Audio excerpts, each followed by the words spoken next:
Bonjour et bienvenue dans l'actualité crypto du 6 septembre 2025. Aujourd'hui, on fait le point sur des événements marquants qui redessinent le paysage des crypto-monnaies. On commence par la saga Vulfi, qui ne cesse de faire parler d'elle.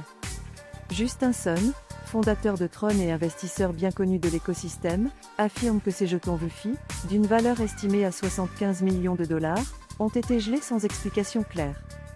Il demande publiquement leur déblocage, soulignant que la promesse de liberté financière est en contradiction avec ce type de blocage. Cette affaire divise la communauté.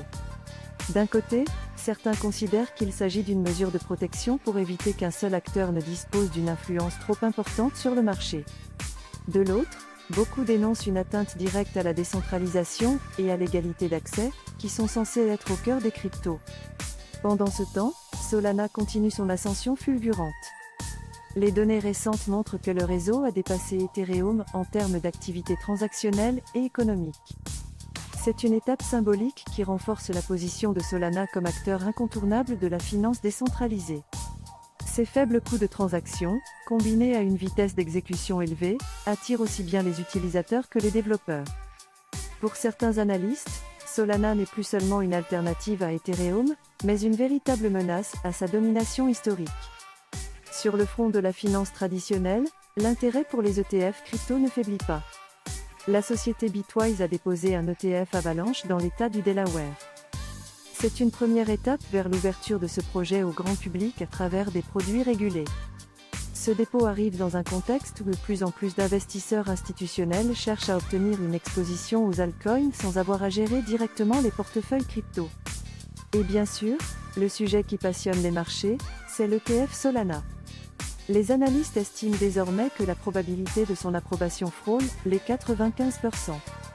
Cette confiance est alimentée par les récentes améliorations techniques du réseau, notamment l'upgrade à Panglow, qui augmente encore plus la fiabilité et la rapidité du protocole. L'approbation d'un ETF Solana serait un tournant majeur, cela ouvrirait la voie à un afflux massif de capitaux institutionnels et pourrait repositionner Solana comme la star des altcoins pour la fin de l'année. Mais Solana n'est pas seul à capter l'attention. D'autres projets continuent d'émerger. Remitix, par exemple, se démarque avec son modèle PeFi, qui combine paiement et finance décentralisée. L'idée est simple, faciliter les transferts crypto vers fiat à moindre coût, tout en offrant des rendements compétitifs. Ce genre d'innovation attire une nouvelle vague d'utilisateurs qui cherchent des solutions pratiques et accessibles au quotidien.